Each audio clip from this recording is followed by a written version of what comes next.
Je viens de faire 500 km. J'ai descendu du camion et on a sauté dans la voiture pour venir faire la réunion. Mais j'ai un mot de Dieu pour vous. J'ai un mot de Dieu pour vous. Parce que le Seigneur, il est présent. Le Seigneur, il n'a pas changé. La Bible dit qu'il demeure le même hier, aujourd'hui, éternellement. Rien n'a changé en Dieu. Il est toujours fidèle, il est toujours amour, et ce soir il peut te guérir, il peut te bénir et il peut te sauver. Dieu n'a pas changé. Tu te dis depuis un certain temps, est-ce que Dieu est toujours avec moi? J'aimerais te le dire, oui, Dieu est toujours avec toi. Parce que l'Éternel est près de ceux qui ont le cœur brisé et l'esprit dans l'abattement. Tu ne pourras jamais, jamais, jamais, jamais empêcher Dieu de s'approcher de toi. Et quand il est près de toi, alors la Bible dit, quand un malheureux crie, l'Éternel l'entend et le délivre de toutes ses détresses. Il est celui qui guérit les cœurs brisés. Et il est présent ce soir. Il n'a pas oublié ta famille, ni tes enfants, ni ton foyer. Que tu es en bonne santé, que tu es malade, que tu es en deuil, que tu es bien, Dieu t'a pas oublié. Tu es dans le cœur de Dieu. Mais tu te dis, alors s'il y a Dieu, pourquoi je traverse ça? Dieu est fidèle dans son amour, peu importe ce que tu traverses, lui il t'aime. Et ce soir, il veut te tendre la main à travers la parole de Dieu. Est-ce que vous le croyez? Tu te dis, mais où est Dieu? Regarde ce que je suis en train de traverser. Regarde ce que je suis en train de passer. Vous vous rappelez de Daniel, cet homme merveilleux? La Bible dit qu'il priait 3 fois par jour en direction de Jérusalem. Vous savez, il faut avoir une direction pour que la prière grandisse dans nos cœurs. Si la direction est pour ton foyer, alors crois-moi que les genoux vont tomber souvent. Si ta direction est pour ton ministère, oui, tes genoux vont plier souvent. Si la direction est pour ton peuple, oui, les genoux vont tomber. Mais si elle est pour le monde, alors tu resteras debout à assumer tous les problèmes. Mais lui, il priait 3 fois par jour en direction de Jérusalem. Un homme de Dieu extraordinaire, un homme de Dieu qui a renoncé aux choses du monde. Et on va prier le Seigneur. Est-ce que vous pensez qu'un tel homme qui prie 3 fois par jour pour Jérusalem, est-ce qu'il mérite la fosse au lion? Je vous pose la question. Est-ce qu'un homme de Dieu, une femme de Dieu, une femme de prière, un homme de prière mérite la fosse au lion? Dites-le moi. Non. Il mérite la présence de Dieu. Il mérite l'onction de Dieu. Il mérite, eh bien, le passage de Dieu dans sa vie. Et pourtant, vous savez où c'est qu'on va le mettre, Daniel? On va le jeter dans la fosse au lion. Seigneur, comment ça se fait qu'un homme qui prie 3 fois par jour pour son pays, il descend dans la fosse au lion? Vous savez ce que dit la parole de Dieu? Que Dieu était dans la fosse au lion.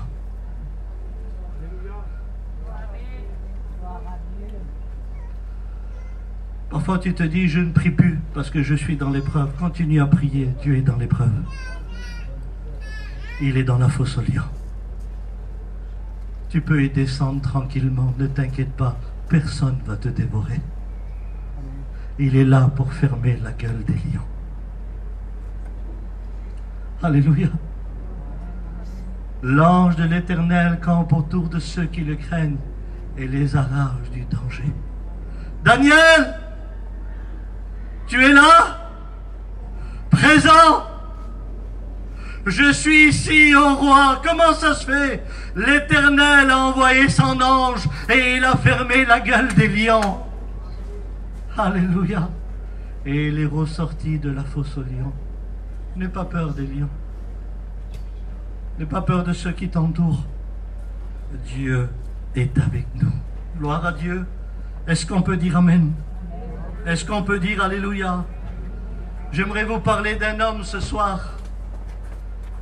Son histoire se trouve dans 1 Chronique 4, Alléluia, et au verset 9. Cet homme s'appelle Jabed et j'aimerais vous expliquer son histoire. Est-ce que vous êtes d'accord ce soir? Je ne vais pas vous tenir longtemps, mais j'aimerais vous prouver que Dieu n'a pas changé et que Dieu écoute notre prière. Alléluia.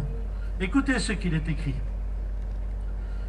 Jabed était plus considéré que ses frères. Sa mère lui donna le nom de Jabed en disant « C'est parce que je l'ai enfanté avec douleur ». Jabed invoqua le Dieu d'Israël en disant « Si tu me bénis et que tu étends mes limites, et si ta main est avec moi, et si tu me préserves du malheur en sorte que je ne sois pas dans la souffrance. » Écoutez ce qu'il est écrit. Et Dieu accorda ce qu'il avait demandé. Et Dieu accorda ce qu'il avait demandé. Le Seigneur, alléluia, avait écouté sa prière. Alors j'aimerais avec vous qu'on prie le Seigneur un instant. Coucou, tu pries le Seigneur. Amen. Seigneur, merci. Merci de ton amour. Merci que ta parole est la vérité, Seigneur. Tu connais les besoins des cœurs ce soir. Tu lis dans tes cœurs comme dans un livre ouvert. Tu connais tous les problèmes, les difficultés, toi, Seigneur. Et tu es la solution. Amen. Seigneur. Bénis-nous à chacun, Seigneur. Alléluia. Et à toi la gloire, Jésus. Amen. Est-ce qu'on peut dire Amen? Amen. Voilà l'histoire de ce garçon qu'on a appelé Jabed. Jabed en hébreu signifie souffrance, douleur, casse-pied. Texte littéral aussi, dans le texte hébreu, casse-pied, celui qui embête. Alors je me pose la question, quand ce petit bébé est né, et quand il a eu à peu près 1 jour, 2 jours, on vient, la famille le voit, et on demande à sa mère, comment tu l'as appelé? Je l'ai appelé douleur. Comment ça? Je l'ai appelé douleur. Son nom c'est Jabed, son nom c'est douleur. Alors certainement la famille n'a rien dit. Elle s'est dit, mais qu'est-ce qu'elle a la femme? Elle a appelé son fils douleur, souffrance. C'est pas possible. Alors ils n'ont rien dû dire. Et le petit bébé, il a dû avoir 1 an, 2 ans, 3 ans, 4 ans, 5 ans. Alors à 5 ans, on criait douleur, souffrance, viens manger. Le monde choqué. Comment qu'ils ont appelé leur petit? Souffrance, douleur, Jabed, viens, ton nom c'est souffrance. Alors il a eu 7 ans, 8 ans, 9 ans, 10 ans. À 10 ans, il jouait avec ses copains. Tu viens, douleur, on va se promener. Tu viens, souffrance, on va jouer. Tu viens, casse-pied, embêtant, on va se faire un tour. Puis à 11 ans, 12 ans, 13 ans, ça a dû travailler son cœur. Il a dû se dire, mais pourquoi moi, ma mère, elle m'a appelé souffrance? Pourquoi j'ai pas eu un nom comme Daniel, David? Pourquoi j'ai pas eu un nom comme Joseph, Jacob? Pourquoi moi je m'appelle Jabed? Pourquoi moi je m'appelle souffrance? Et à 14 ans, il a sûrement commencé à se poser des questions. À 15 ans peut-être, à cause de son nom, il a commencé à être méchant avec sa famille. À 16 ans, 17 ans, 18 ans, à mon avis, il a dû avoir de mauvaises fréquentages. Peut-être que tout jeune, il avait perdu son père, ou il avait perdu sa mère. Peut-être qu'à 25, 26 ans, il ne parlait plus à ses oncles, il ne parlait plus à ses tantes. Peut-être qu'il était en guerre avec tout le monde. Peut-être qu'il était celui qu'on ne pouvait plus approcher. C'était Jabed. Et tellement qu'il souffrait, tellement qu'il avait de la peine dans son cœur, il disait, de toute façon, mon nom c'est souffrance, et je vais mourir comme ça.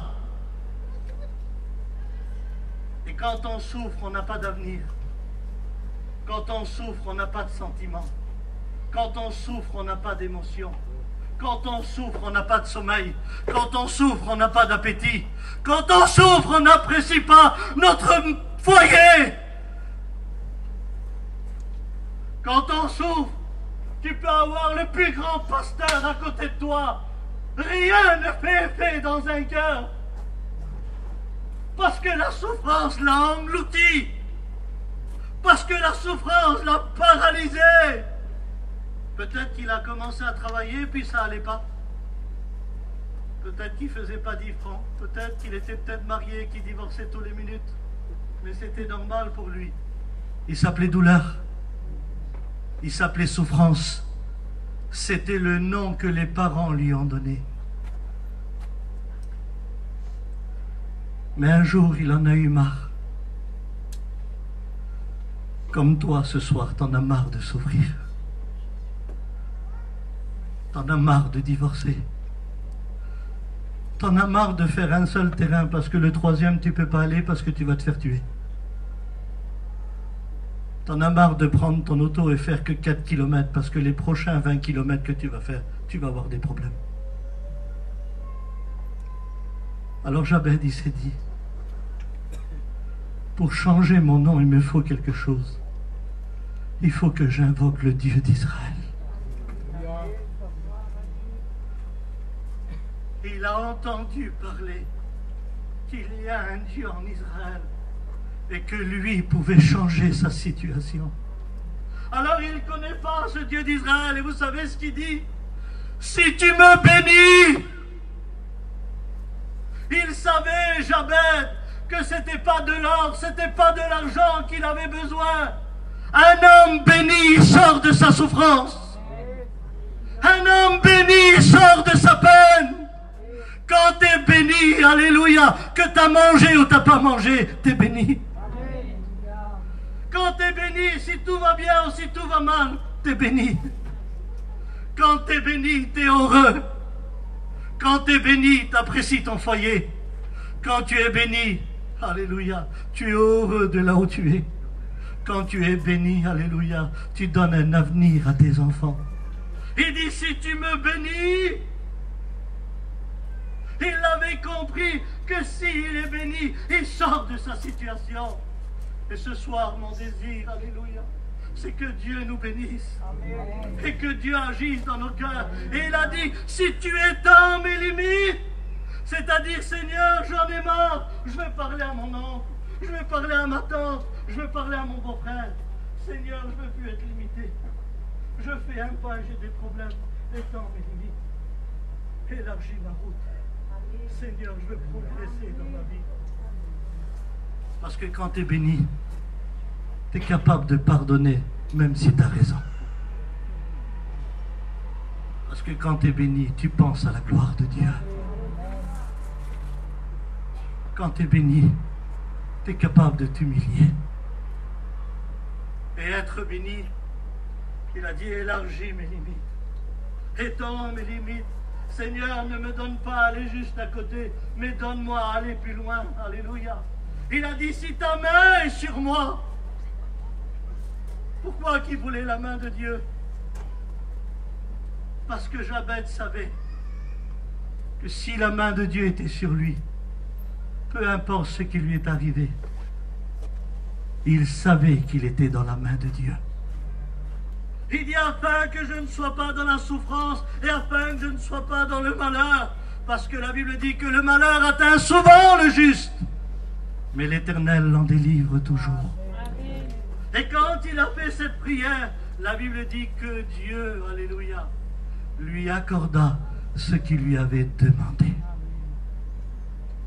Et Dieu avait répondu. Vous savez pourquoi?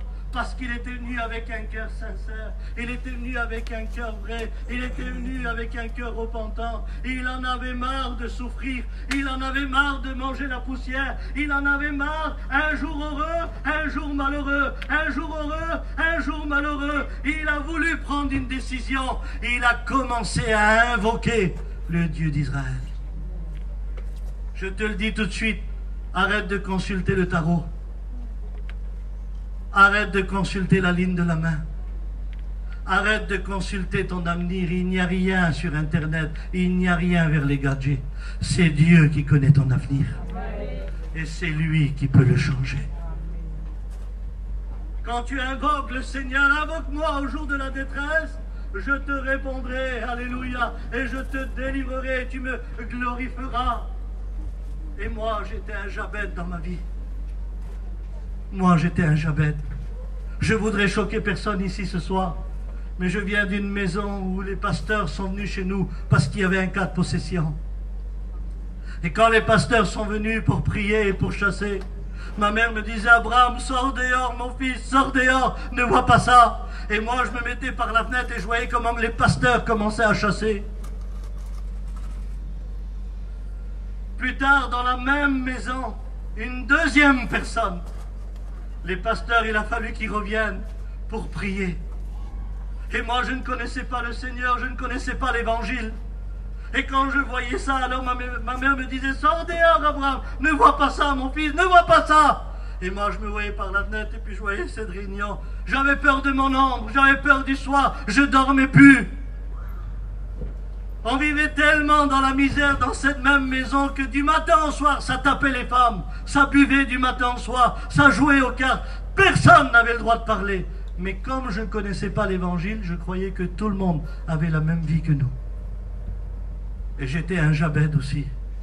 On était 5 frères et 2 sœurs, j'étais le dernier. Je me souviens, il y avait des jours où je me réveillais et je disais à ma mère, mets-moi à manger. Elle me disait, rendors-toi mon fils, parce qu'il n'y a rien à manger. Rendors-toi. Je vivais chaque jour dans cette misère, dans cette crainte, de cette peur. Et un beau jour, je suis parti de chez moi, j'ai voulu voir un petit peu mes cousins. Et quand j'ai trouvé mes cousins, ils fréquentaient des raclés. Et ces raclés-là, ils se droguaient et buvaient. Alors qu'est-ce que j'ai fait? J'ai touché à la drogue et j'ai touché à l'alcool. Et quand j'ai touché à ces choses, mon corps les a réclamées, il les a demandées. J'ai aimé ces choses. Mais comme chez moi, il n'y avait pas d'argent pour en prendre, alors il a fallu que je commence à voler pour me procurer ces choses. Et quand j'ai commencé à voler, que j'ai commencé à me prendre de la drogue et de l'alcool, j'ai commencé à avoir de l'humiliation dans ma vie. Et je me suis dit, maintenant, je ne rentre plus chez moi. Parce que ma mère va voir que son dernier, c'est un drogué. Alors j'ouvrais les voitures des gadgets et je dormais dedans le soir. Et quand j'arrivais pas à ouvrir les autos des gadgets, j'allais aux urgences à l'hôpital parce que là-bas, il faisait chaud. Et dehors, il faisait froid. Et je faisais comme si j'allais passer une visite. J'ai passé des Noëls et des jours de l'an dans les parcs tout seul à me droguer. Je dormais sur les bancs le 31 décembre. Le 24 décembre, j'étais dans des bus en train de me droguer alors que j'avais une famille. J'avais fait une très grande crise d'angoisse, j'avais plus de cheveux ici derrière. Et je vivais tous les jours dans cette misère, tous les jours. Et un jour, je m'avais drogué toute la journée et je n'avais pas mangé. J'étais fatigué, je marchais comme ça dans la rue. Comme vous me voyez là, je marchais comme ça. Et j'ai pris le dernier bus, minuit 15, pour rentrer chez moi. Et quand j'ai pris le bus, ce bus a passé devant une église, là-bas à Paris. Il y avait des Roms, des Manouches, des voyageurs, des Catalans, des Espagnols. Tout était mélangé. Pour la première fois de ma vie, j'ai senti mon cœur pleurer. Et j'ai dit, drogué, je ne pouvais pas avec mes lèvres, je l'ai dit avec mon cœur. J'ai dit, Seigneur, combien que j'aurais donné pour être dans cette église? Parce que je savais que ceux qui étaient dedans avaient une meilleure vie que la mienne. Je le savais, j'étais un Jabed dans ce bus. J'étais un malheureux. J'étais quelqu'un qui souffrait énormément. J'étais quelqu'un qui avait de la peine dans son cœur énormément. J'ai descendu du bus, je suis rentré chez moi. Le pasteur qui faisait des réunions chez moi, il m'a attrapé le lendemain. Il dit, Abraham, t'es où? On te cherche partout. Il faut que tu viennes avec nous maintenant, on va à la réunion. Et moi, j'avais un grand respect pour ce pasteur. J'ai dit, oui, d'accord, pasteur, je viens avec toi. Et on est parti dans une réunion le soir, à Sarcelles, là-bas. Et quand on a roulé, on arrivait un petit peu en retard. On arrive sur un grand parking. Et sur le grand parking, il y a une grande caravane de 7 mètres. Je dis, Zoni, elle est où l'église? Mais elle me dit, elle est là, elle est dans le camping. Je dis, l'église, c'est dans la caravane? Elle me dit, oui. Je dis, moi, je rentre pas. Je dis, moi, l'église, c'est Noisy-le-Sec ou la cathédrale de Paris, mais je rentre pas dans le camping. Elle dit, rentre, tu vas voir. Et quand je suis rentré, je suis tombé sur le message parce qu'on était venu tard. Et le pasteur a dit, si tu es rentré drogué, si tu es rentré angoissé, si tu es pris par les liens du monde. Et quand j'ai écouté ça, j'ai dit, regarde, Zoni m'a tendu un piège. Il a dit toute ma vie au pasteur, parce qu'il savait que j'allais venir ici. Et au moment où je me suis levé pour partir du camping, le pasteur a dit un mot. Et ce mot-là, il n'y avait que moi et Dieu qui le connaissaient. Et là, j'ai compris que Dieu est en train de me parler. Il a dit, si ce soir tu veux être libre, si ce soir tu veux être pardonné, si ce soir tu veux être changé, il dit, lève ta main là où tu es. Et j'ai commencé à réaliser que ce soir-là, dans ce petit camping, j'avais un avenir assuré. Dieu voulait me sauver. Et j'ai levé ma main. J'ai senti un feu rentrer en moi. Des chaînes tomber, des écailles tomber de mes yeux. J'étais là. Je disais, Zoni, emmène-moi chez mon père. Je veux voir ma famille, ils sont où? Il y avait des jours que je les voyais pas. Je suis rentré chez moi, j'étais changé. Je me suis baptisé. J'ai été baptisé du Saint-Esprit.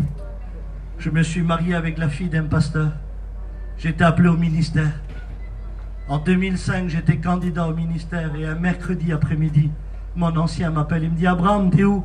Je dis, je suis à côté de chez moi, pourquoi? Il dit, va vite à l'église. Parce que je ne suis pas là, je suis dans les bouchons. Il dit, va vite, si je ne viens pas, tu prêches. Et quand j'ai écouté le mot tu prêches, j'ai pris la voiture, j'ai grillé les feux rouges, j'ai grillé les stops pour arriver le plus vite. J'avais un feu dans mon cœur. Et quand j'arrive devant l'église, c'était l'église où je m'avais demandé dedans quand j'étais drogué. J'arrive devant l'église, je prends la clé. Et au même moment où je mets la clé dans la serrure, au même moment, le bus où il y avait 5 ans, 6 ans où j'étais dedans drogué, il passe derrière mon dos. Et quand il passe derrière mon dos, au même moment, je tourne la clé et une voix qui me parle. Il me dit, Abraham, tu te rappelles où tu t'es demandé? Regarde où tu es aujourd'hui. Je commençais à trembler comme ça devant la porte. Je fais ça. C'est qui m'a parlé? Je dis, tu m'as écouté ce jour-là, Seigneur, j'étais drogué. Et là, j'ai compris que quand un malheureux crie, l'Éternel l'entend et le délivre de toutes ses détresses. J'étais ce Jabez qui avait crié à Dieu et qui avait changé ma vie. Aujourd'hui, je prêche l'Évangile. J'ai des enfants, j'ai un foyer merveilleux parce que Dieu ne m'avait pas oublié. Et Dieu ne t'a pas oublié. Que tu sois baptisé ou non baptisé, que tu sois chrétien ou que tu sois rétrograde, que tu sois catholique ou athée, j'aimerais te dire que si tu invoques Jésus ce soir, il change ta vie. Il transforme ton foyer. Il est capable, je te le dis ce soir. Écoute, pour essuyer les larmes de tes yeux, tu as besoin de personne qui fait ça. Et c'est fini. Tu as besoin de personne pour essuyer ces larmes-là. Mais si c'est lui qui pleure, quelle est la main qui va essuyer ces larmes?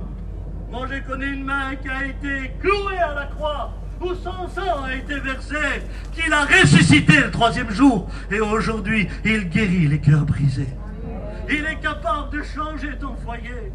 Il est capable, toi qui es là, peut-être ton mari en prison, il est capable, alléluia, de changer les circonstances. Que tu sois veuve, que tu sois orphelin, il est capable d'écouter ta prière. Parce qu'il est le Dieu des miracles. Il est le Dieu qui n'a pas changé. Peut-être que ce soir, il y a des Jabez. Ah, tu t'es donné un nom ici, dans le sud. Je m'appelle un tel, je suis de telle famille. Mais si j'enlève ton nom de famille et ton nom de la pièce d'identité, j'en suis sûr que tu es Jabez. J'en suis sûr que tu es quelqu'un qui souffre, quelqu'un qui a de la peine. Tu étais la personne la plus gentille au monde.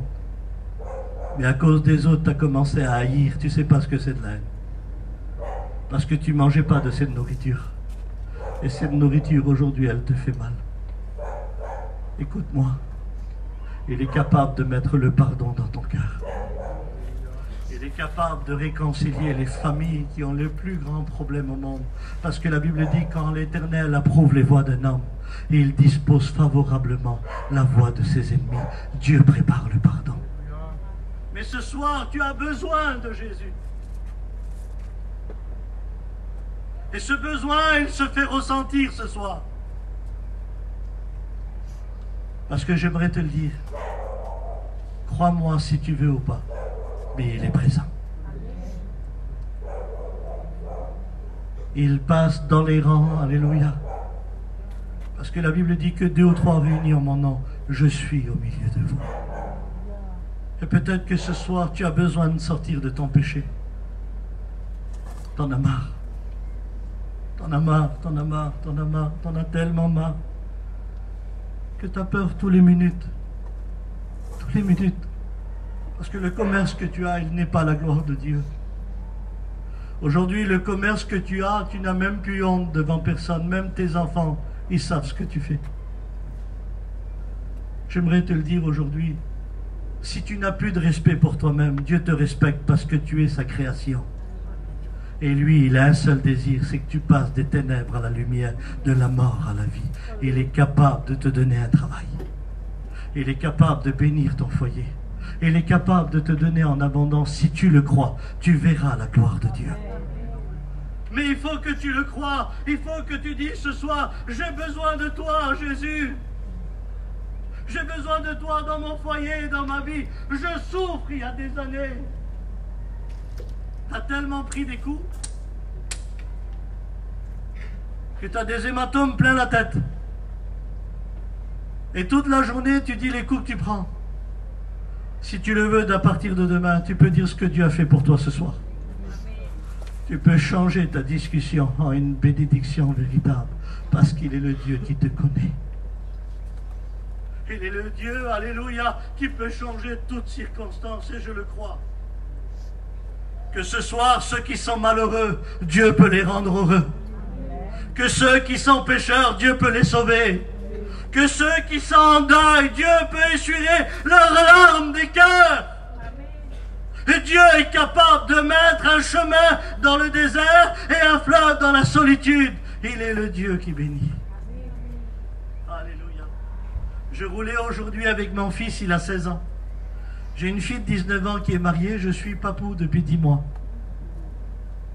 J'ai un garçon de 16 ans et de 12 ans. Pendant 500 km, il m'a posé des questions de la Bible. Ça lui intéresse. Espérez pour vos jeunes. Les choses de Dieu, ça leur intéresse.